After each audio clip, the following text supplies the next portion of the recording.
Bismillahirrahmanirrahim. Kita akan bahas mengenai pajak atas transaksi perdagangan aset kripto.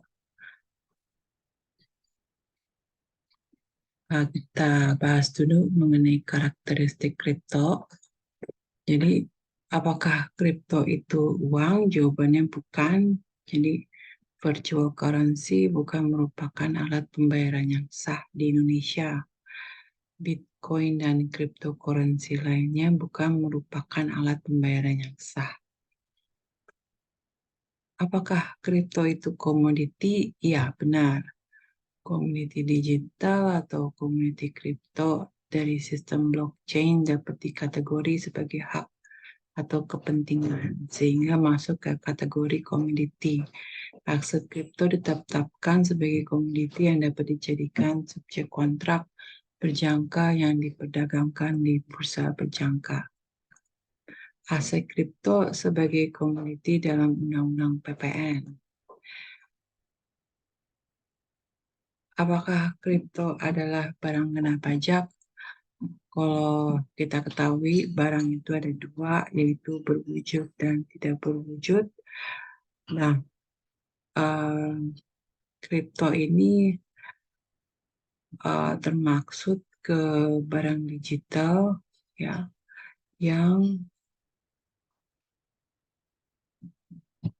BKP tidak berwujud. Jadi di sini kripto ini dianggap sebagai barang digital sehingga dia masuk ke dalam kelompok BKP tidak berwujud. Terus gambaran umum proses bisnis transaksi aset kripto. Jadi di sini kripto itu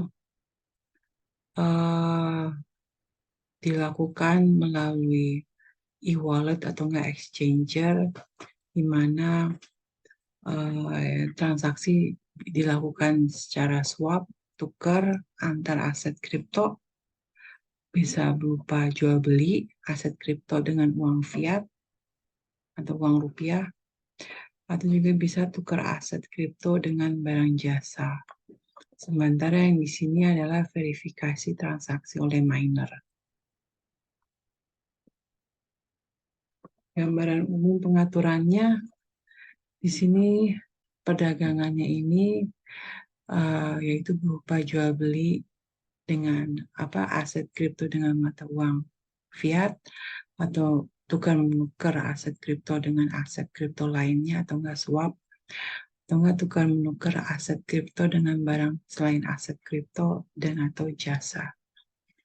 Dan di sini layanan exchanger ini memfasilitasi jual beli, tukar menukar antar aset kripto atau enggak swap atau dompet elektronik e-wallet.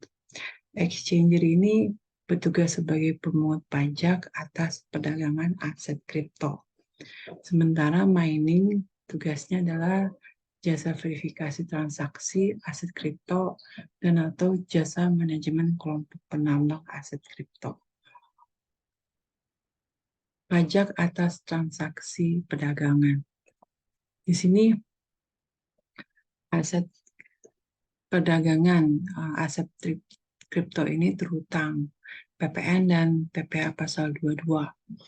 Dalam PPN dia masuk ke kategori besaran tertentu. Di sini penyelenggaraan perdagangan melalui sistem elektronik atau enggak PPMSE ini melalui tadi exchanger atau enggak e-wallet ini memungut pajak atas transaksi perdagangan aset kripto. Dalam hal ini PPMSE ini tidak hanya yang dalam negeri namun juga luar negeri sesuai dengan ketentuan PMK. Nah, dipungutnya pajak oleh PPMSE ini sepanjang penjual dan atau pembeli berada di dalam daerah pabean. Jadi di sini bisa salah satunya berada di dalam daerah pabean. Tidak harus dua-duanya berada di dalam pabean. Nah, berapa tarifnya untuk PPN ini 0,11% jika exchanger-nya terdaftar di Bapepti dan 0,22 jika exchanger tidak terdaftar di Bapepti, ini tarifnya dari nilai transaksi aset kripto. Sementara PPh pasal 22 final ini adalah 0,1% jika terdaftar, 0,2% jika tidak terdaftar dari nilai transaksi. Nah, dikecualikan sebagai pemungut PPh adalah PPMSE yang hanya berfungsi sebagai e-wallet saja atau mempertemukan penjual pembeli tanpa memfasilitasi transaksi. Sementara besaran tertentu PPN, seperti yang kita ketahui, pajak masukan sehubungan penyerahan aset kripto itu tidak dapat dikreditkan oleh penjual. Ini ketentuan mengenai besaran tertentu. Oke, ini contohnya transaksi perdagangan. Di sini penjual A menjual 1 unit koin B seharga 10 juta ke pembeli B. Di sini transaksi dilakukan di Exchanger X, sebuah platform pedagang fisik aset kripto yang terdaftar di Bapepti. Exchanger X ini nanti karena dia adalah pemungut, dia memungut PPN dari pembeli. Ya, jadi seperti diketahui PPN itu terutang pada end user ya, dalam hal ini pembeli. Sebesar berapa? 10 juta kali 0,11% yaitu 11.000. Terus Exchanger X juga memungut PPh 22 dari si penjual. Jadi di sini 11.000 ini dibayar oleh pembeli, sementara PPh pasal 22 ini dibayar oleh si penjual sebesar 10.000. Karena dia memperoleh penghasilan. Dalam transaksi swap, kedua belah pihak menjadi penjual juga pembeli. Jadi tiap pihak dikenai PPN dan PPh. Jika exchanger bertindak sebagai penjual pembeli, maka ketentuan pajaknya sama dengan ketentuan transaksi perdagangan aset kripto. Sederhananya, pihak yang melepas aset kripto adalah penjual, dikena PPh, dan pihak yang menerima adalah pembeli, sehingga terutang PPN. Ini contoh swap. Dalam hal ini, pihak A memiliki 0,5 kripto Y, lalu melakukan transaksi tukar-menukar swap dengan pihak B untuk 15 kripto Z. Jadi ditukar ya, Y dengan Z. Pada tanggal transaksi diketahui konversi ke rupiah, satu koin aset kripto Z itu adalah 4 juta. Transaksi dilakukan di Exchanger X yang terdaftar di Bapepti. Catatan dalam transaksi swap, kedua belah pihak menjadi penjual dan juga pembeli. Jadi tiap pihak dikenai PPN dan PPh. Dalam hal ini, Exchanger X ini memungut 15 kali 4 juta, tadi yang 4 juta sini ya, sama dengan 60 juta. Jadi Exchanger X akan memungut dari pihak A PPN sebesar 66.000, PPh pasal 22 sebesar 60.000. Dan Exchanger X juga memungut dari pihak B PPN sebesar 66.000 dan PPh pasal 22 sebesar 60.000. Jadi kenapa kok di dalam hal swap ini kedua belah pihak dikenakan PPN dan PPh juga, karena di sini bukan transaksi jual beli ya. Jadi di sini adalah transaksi swap alias tukar menukar. Jadi kedua belah pihak dikenakan PPN dan PPh. Pajak atas penyediaan sarana elektronik atau enggak exchanger. Di sini dikenakan PPN karena merupakan JKP yang pada umumnya ketentuan PPN berlaku sesuai dengan mekanisme umum seperti pengukuhan PKP, pemungut PPN dari penerima jasa, penyetoran, dan pelaporan. Sementara PPh penghasilan berupa imbalan atas jasa yang disediakan oleh exchanger merupakan objek PPh dan dikenai PPh dengan ketentuan dan tarif umum. Jadi ini pajak atas jasa layanan exchanger ya. Mekanisme umum, berarti tarifnya 11% di sini ya. Ya, jasa layanan exchanger. Kalau tadi kan dia sebagai pemungut ya, pemungut.